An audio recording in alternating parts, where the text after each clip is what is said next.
Hey guys, and welcome back. So as promised from the last video, today we're going to talk about interview tips and tricks that have worked for me. I have picked up some tips and tricks that I think might help you in your next job search, or even internally if you are looking to get promoted, then this video is definitely for you. So before we move further, why don't you take a moment, go down, see that subscribe word, just click on it, click subscribe to my channel. Help me reach my goal. I want to at least have 500 subscribers this year. I don't even have very high goals, by the way, just 500. So subscribe, turn on the post notification, like and share this video, but first watch it until the end. So let's get right into it. Number one tip: work on your CV. I cannot stress this enough. Your CV is the first impression that a recruiter or a HR manager gets of you. So depending on how you've portrayed yourself on there, it helps them make the decision whether they want to go the step further and invite you over for an interview. Most CVs are usually like sifted through for them to, separate the chaff from the wheat. So you definitely don't want to be part of the chaff. So work on your CV. Ensure that your CV is legible, it's comprehensible, and it portrays who you are, your personality. So get rid of this idea of listing down your job descriptions in like the work experience part. Talk more about your contributions. Brag a little bit, but with facts. What did you do? What did you bring to the table?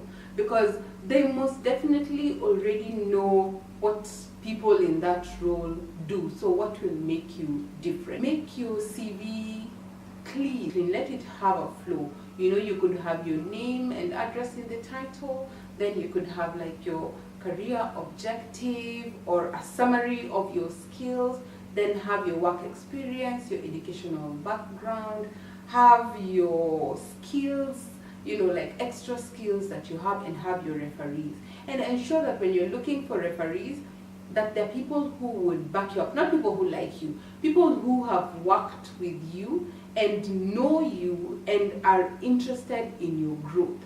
My friend Shiko says that some people will even hire you simply because of your network. So if you go to someone's CV and they see Dr. Shiko Gitau, Alpha Safaricom Limited, they're like, oh, okay, and then they see, your duty manager. For example, in mine, I've put my previous duty manager, and they see these are people that if we are to contact, they will give us an honest opinion about who this candidate is. So just be very, very intentional about your CV. Just remember, it's your first impression. My number two tip is to clean up your social media. I don't know if I can emphasize this enough, but if you're going to call yourself Slay, Quisha, Beyonce, those many names, man, it's going to be tricky if you want to move ahead, because nowadays everyone has access and they can stalk you or roll up in your business just to see what kind of person you are. So just ensure that you have a profile on LinkedIn.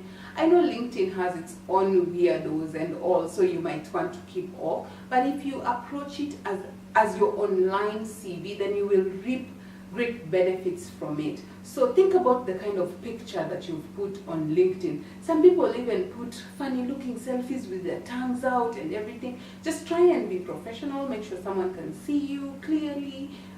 You're selling yourself, basically. Same thing. When you're writing about your experience, remember not to list down job descriptions, and write more about your experiences, write more about your contributions. It's like translating your CV from what you have in your Word document or your PDF onto an online platform. Look at sites like about.me. Such sites, just put yourself out there. join groups that you can network in, you know, groups of what your interests are. So this way it helps you to sort of gain a presence. Write an article, share a thought, just make sure you are professionally visible, for lack of a better one. Yeah. Number three, research. Research about the role that you're applying for. There has to be someone who is in that role that you know, or someone else knows. So do some research about what are the deliverables in that position, what are key performance indicators, how will you match your skills or where you are at the moment with that role. Do you need extra training? Do you need a mentor to help you bridge the gap between what you know and what you need to know for that job? Do your research, you know, find out more about the company. You don't want to show up and you have no idea. I remember when I was doing my interview for Qatar Airways, I was all over their site. I was all over their LinkedIn groups and everything. I wanted to know each and everything because I didn't want to look like a fool in the interview when they asked me, so tell us, what do you know about Qatar Airways? And I'm like, your cabin crew, they wear burgundy? No, I wanted to sound knowledgeable in my area, you know, so research. Then, number 4, appearance. For sure, you have to work on how you look. I'm not saying spend a lot of money on your outfits, but put effort into how you present yourself.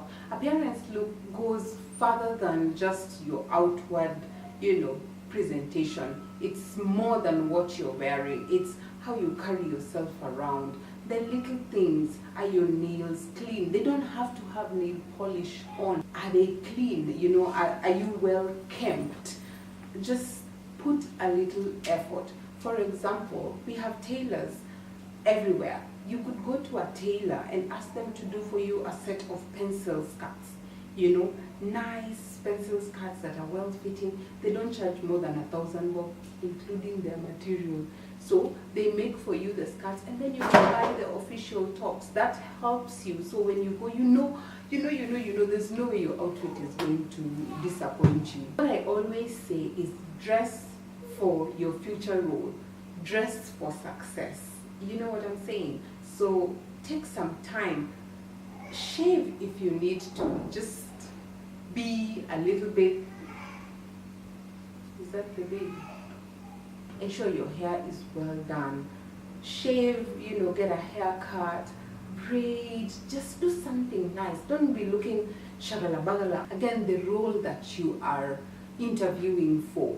Wear stockings, you know, just be well kempt. I can't emphasize, because this is someone who's thinking, if this person cannot take care of themselves, how will they perform? How will they take care of my company?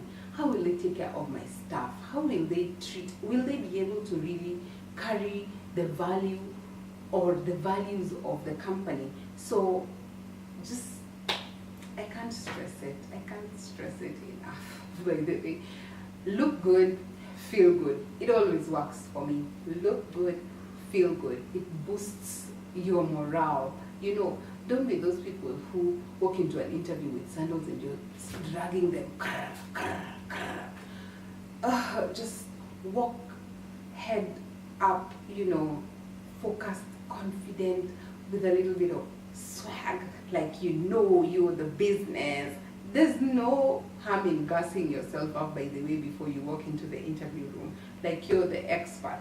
They need your expertise, but you're humble enough to attend and sell yourself modestly and confidently, like you're the ish. Get what I'm saying? Okay, maybe my expressions are too. Okay. Number 5, your attitude. Someone explained attitude as an iceberg, where you only get to see like the little one, and the rest of the thing is hidden underwater. So you can imagine if the tip of what they see is already dirty and rotten and uninterested and disengaged, no one will give you the time of day. So remember to be pleasant.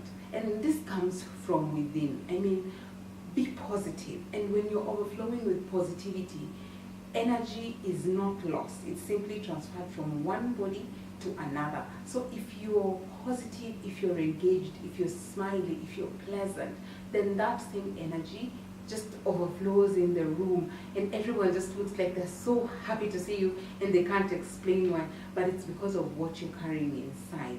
Like, be one of those people who leave people better than you found them. Those are my five tips and tricks to ace your next interview. I know somebody somewhere has benefited from this video or will benefit from this video, but that's only if you who is watching shares, likes, subscribe to my channel, and share with as many people as you can. Be sure to turn on the post notification so that you know when I have a new video up. I know you would like to, Cindy, but if there are any like HR professionals who have more tips, please leave them in the comment section below. I'm sure so many people would like to know why they're not getting called back, or why they're not receiving, good news after their interviews. And I'm sure everyone would like to, climb up this proverbial corporate ladder. So guys, until next time, thank you so much for watching. I truly appreciate you guys. Until next time, guys, bye bye.